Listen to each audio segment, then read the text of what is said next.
आप देख रहे हैं जीके न्यूज। मैं हूं आपके साथ हर्षिता मिश्रा। खबर राजधानी भोपाल से है, जहां आज दिग्विजय सिंह ने अपने सरकारी निवास पर पत्रकारों से चर्चा की।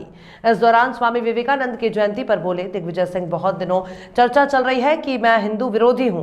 मैं उस परिवार से हूं जो बहुत धार्मिक प्रवृत्ति का रहा है। मेरे गृह स्थान पर बहुत सारे मंदिर हैं जिसमें अलग अलग भगवान विराजमान है। मेरी माँ बहुत धार्मिक प्रवृत्ति की थी।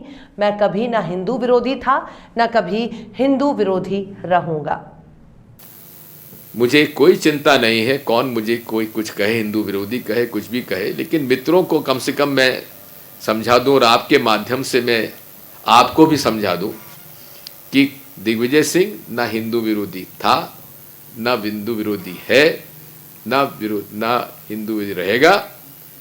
मैं आचरण से, कर्म से पूरी तरीके से धार्मिक प्रवृत्ति का व्यक्ति हूं और उसको मैं कभी राजनीति में उसका उपयोग नहीं करता।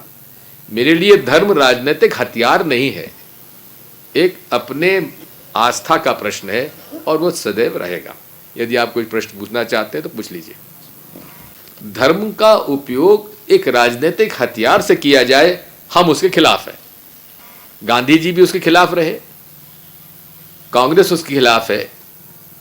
और धर्म का कभी उपयोग वोटों की राजनीति में नहीं होना चाहिए, क्योंकि राजधर्म जो होता है वो सबको साथ लेकर चलता है और राजनीति जो है सत्ता और सियासी कुर्सी पाने के लिए किसी एक वर्ग को वो दुश्मन बताता है और दुश्मन की खामियां दिखाकर खुद सत्ता में पहुंचना चाहता है।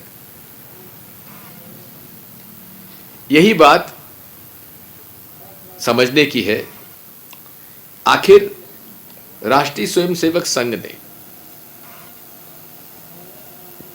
जो हिंदुत्व को आगे बढ़ाने की बात कही और सावरकर जी को भी उन्होंने उसमें शामिल किया, बात वही है। हमारा मूल जो आधार है हमारे सनातन और हिंदू धर्म का, वो धार्मिक कटुता नफरत का नहीं है, समन्वय का है, सामंजस्य का है, प्रेम और सद्भाव का है। सत्य ही ईश्वर है, जो सच्चाई है वो ईश्वर है, उसी को हम लोग सब मानते हैं।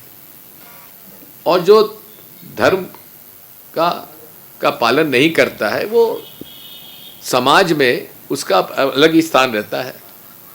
इन सब बातों को लेकर आज हमारी चर्चा है। जब अटल जी 2002 के गुजरात के दंगों में गुजरात गए थे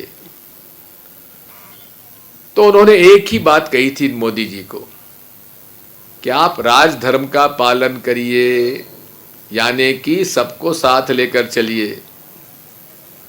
आज मोदी जी युवा दिवस पर रामकृष्ण मिशन का जो हेडक्वार्टर पुदुचेरी में है, वहाँ वो आज जा रहे हैं युवा दिवस मनाने के लिए। लेकिन वहाँ जाने के पहले मोदी जी, आप रामकृष्ण जी के उस भाषण को देख लेते, उनकी विचार को पढ़ लेते, जिसका मैंने उदाहरण आपको दिया। आप स्वामी विवेकानंद जी के विचारों को आप समझ लेते। भाषण देना एक बात होती है,